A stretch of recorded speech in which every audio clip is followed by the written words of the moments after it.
Graceful Beach, or they could just walk the park. Now, I'm told this, and I'm not sure how accurate it is, but when their guests would leave, Sarah would give them a memento of their stay here. The gentlemen would get gold watches, and the ladies would get strands of pearls and diamonds. Okay, this is where the houses were, inland very far. And I've been told, some people have said that they had taken some with Sarah and Pamela Jones, who were known for an extravagant lifestyle. But that being said, I have to tell you that Sarah had a budget. And her annual summertime entertainment budget was a mere $300,000. I could possibly live on $300,000 a day. But if we convert that money from 1905 to now, it's about $6 million for summertime entertainment. One story I heard was that she drew. She did her drawing, and then she put the pages in a magazine, an old magazine. And the azaleas, or the camellias, come in stages.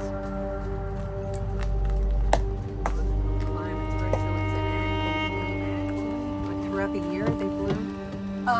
November through about March. And I think that the best time to come to visit Airlie is between the end of March and early April. Every year we plant 56,000 and we do have to dig up the old ones because our climate is not cold enough long enough for them to come back year after year. So they compost them and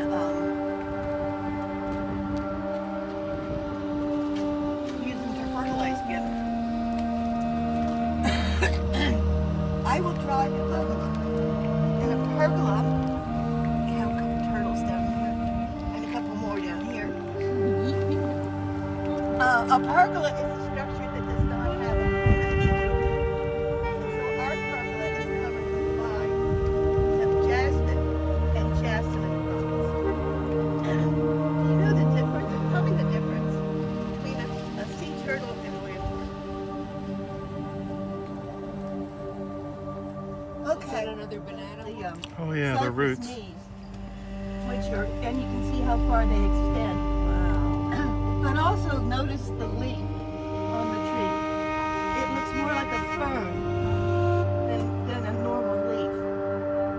And now it's in, this is its just phase just before it drops all its leaves. But it's a golden orange. I just love it. Oh, and they trimmed it since I was last here. So they put the form in, and then they grow the bush, and then they trim it to turtles and we have a chart or pamphlet, and we give it to the children, and they use it as a scavenger hunt. So again, we have turtles, and Andy Cobb had about 10 or 12 of his turtles here about 9 years ago, and he left us that one reading the paper.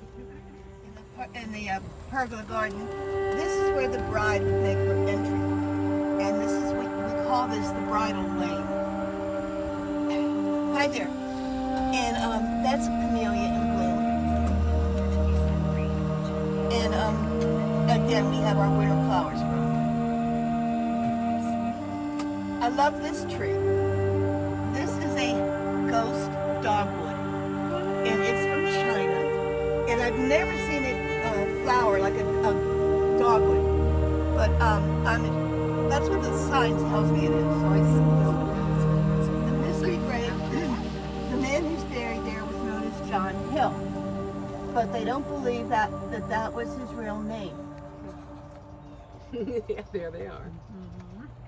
And we have another cypress tree and another cedar tree, and along here are Lady Bank roses, and they will bloom in May, and it's a tiny yellow flower.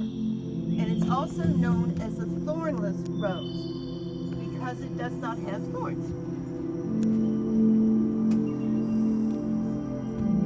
And the chapel was built in 1835, and that predates Airlie Gardens by about 60 years. It was built by Reverend Wright, and mostly is a family chapel. Okay, so Sarah bought, and her husband so enjoyed it that they bought out her friends, and then they spent several years renovating the hotel to make it more like a personal residence. And they put in a ballroom and intentional that there not be many straight stretches. The road meanders, and that's so that Sarah's guests could get over their big city attitude of get where you're going as fast as you can. Slow down. Okay, and so it used to take about 3 hours to get from here into Wilmington for Sunday services, and that's why they built this chapel. It is tiny, but they do have services during the summer, and they will open for christenings and weddings during the winter. It has a very uniquely shaped leaf. Looks like a fan. And this is another. This tree or this species? This species. Yeah, no, not the indigo tree. Okay. A meal for squirrels and birds and possums, and they also turn a bright red. And it was very popular in colonial Williamsburg to use the leaves and the pods. You could have the red and green colors. So the house was back here, and when you come down from New York and Rhode Island, you don't come down for a weekend. You're here for They used to do 2 shows a night, and they realized that, we need to get more people through here. Most people know. How old do you think this tree is? Did you see some of those? How Which old one? is that gigantic tree? Well, I can tell you how old the big tree is. There's a bigger tree than that? Oh, yeah, I know. It's called the Airlie Oak, and we believe it's the largest and oldest tree. Pull up here, That's the largest and oldest live oak tree here in Airlie Gardens. Probably not in the Wilmington area, definitely not in the south. If you don't know the age of it, would you like to make a guess? 200 years? I don't know much about the loblolly, so I will talk about the longleaf. How old do you think that particular tree is? The one with the real long needles? Yes. Young. 5 years old. That was my guess, 5. Okay. The first year of a longleaf pine, it grows above ground, maybe 6 to 8 inches, and then the next 8 to 15 years, it grows underground and puts out a very extensive. I'm sorry, I got bit by some no-see-ums. So it puts out an extensive root system, and it can make a taproot 3 foot in diameter and 6 foot tall. And then it starts growing above ground again. So I'm told that that particular tree is between 25 and 30 years old. Wow. Okay, I'm hoping. Often used to make cedar chests and cedar closets. In the 1800s, when the English settlers came in, there were so many of these trees that they looked in their reference book. And back then, probably the only book they had was their Bible. And they went, cedar. Cedars are from Lebanon. So initially, this whole area was called Mount Lebanon.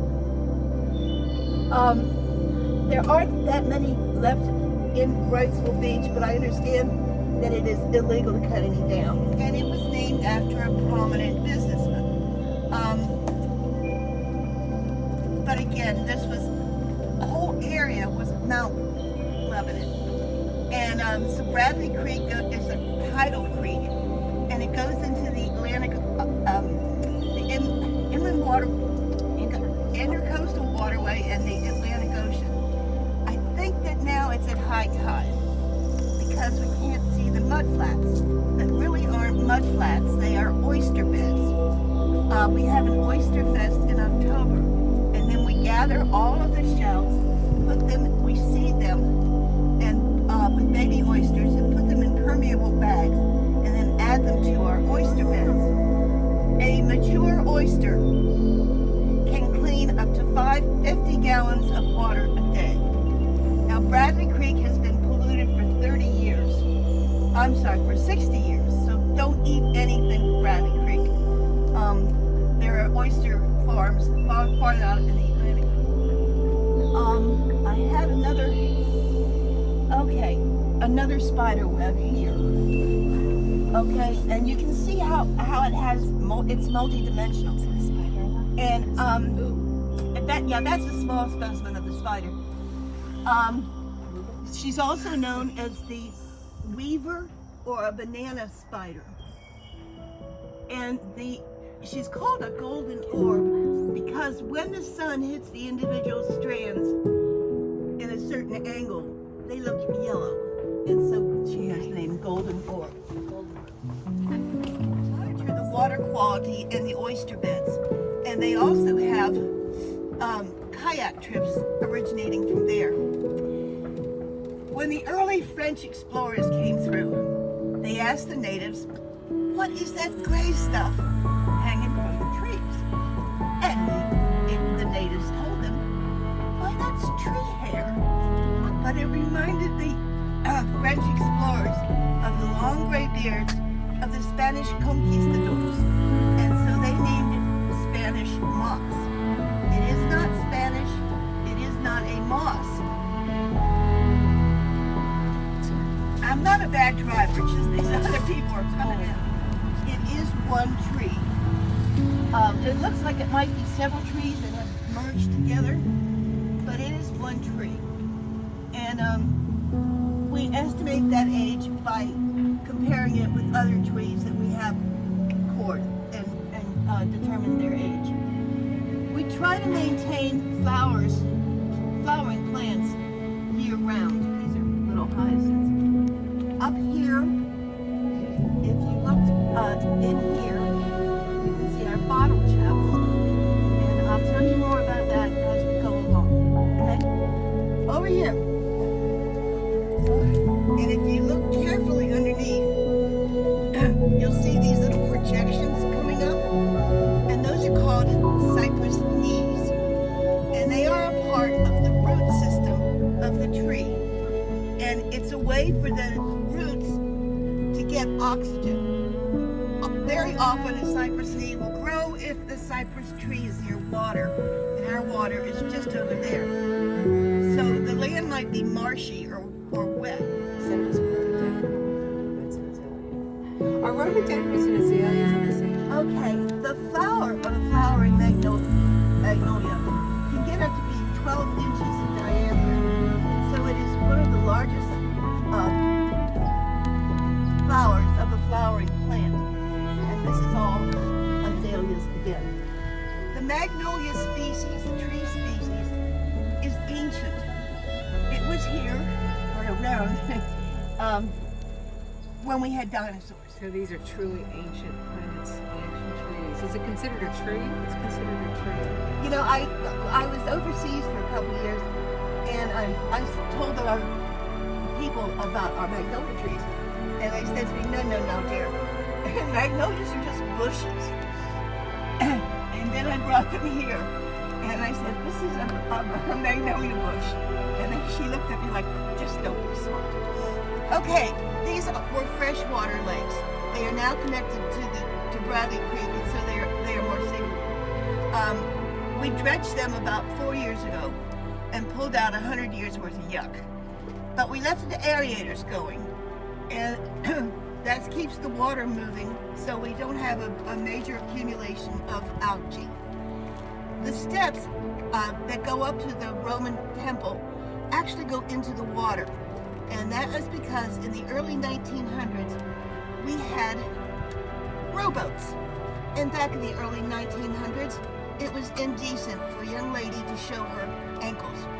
And so the boat could come right up to the edge of the steps and the young lady could get out discreetly.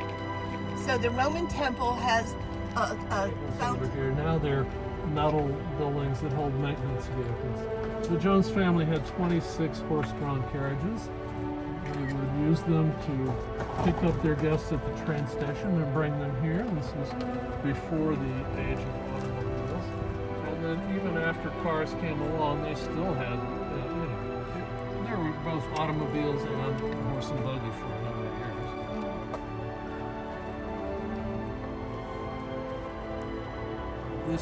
This is gorgeous when the azaleas are in bloom because they have tulips over here with the azaleas. And I think I was telling this Syracuse in the back that when the tulips have finished blooming in the spring, the Airlie Gardens gardening staff and whoever else they have to help them have to dig up all those bulbs and throw them out. Why? Great question. Does anyone have the answer to that? Squirrels? Yes, that's not the reason. Rats? No. Some kind of disease? They will not bloom again next year. They must have a cold winter, a long enough cold winter. They will not bloom. They'll have nice leaves and flower. This is a warm winter. So every year when it's time to have tulips, the gardening staff, supplemented by whoever else they hire, they must plant 65,000 tulip bulbs in the garden. Wow. When do you think is the smartest, most beautiful time to come here? Everybody Every wants to day. come with the azaleas. And Me too. sometimes when there's not much in bloom, people are disappointed. And you have to take nature as it comes. If there's nothing in bloom, then you have 8 million shades of green and 8 million textures of leaves. Yes. You know, so Yes. I'm going to squeeze by you nice folks. Thank you. Watch the train car, please. All right. So now you can just fire at me any questions that you have. The tulip bulb thing, is that, have you ever heard of Cheekwood Gardens in Nashville, Tennessee? I haven't. And they've got a huge, beautiful botanical garden. Mhm. But their would that be at any location you have to do that with tulip bulbs, or just to this climate It here? depends. It depends on whether the winter is cold enough. Now, we're on the coast, and depending on what the climate is there, and it might be affected. Certainly, would be affected by altitude and the mountains and all that. You know, it could be just as far south, but maybe the tulips would bloom next year. Does the Spanish moss kill the trees? It is not a parasite. Oh. It is, again, for people who got on, I know I've said this to at least one person, it is not Spanish, and it is not moss. It is a plant called an epiphyte. It's an air plant, a distant relative of the pineapple. But I asked the gardeners about this, that tree in my front garden. The gardeners said it did not kill that lady's tree. Her tree may have been sick from something else, and that's why it died, but it wasn't the Spanish moss that killed it. It will grow on anything that it feels it can get a toehold on. And the gardeners have told me that if it gets so thick that it blocks out the sunlight from the leaves, then yeah, they might have to thin it out, but I don't know if they've ever done that. Do you ever see alligators here? I have not. I get that question all the time. The gardeners swear that there are no alligators here, and they say that if they get a report of one, they'll track it down and relocate it. So if you give me your address, I'll tell them where they can. We have No, them. thank you. We have them. We don't want I don't mind them. I don't want them in my yard, but I don't mind them. Yeah, right. Just leave them alone and keep your dog. There's turtles. Those are yellow-bellied sliders. I retired and moved here in 2015 because my daughter graduated college here at UNCW in 2003. We hear that a lot. And then I know it's got a beach and good guys that hang out on the beach and all that stuff. So my grandchildren started coming and visiting a lot. We kind of knew we were in the this year. Traffic was doing this job driving for us a lot.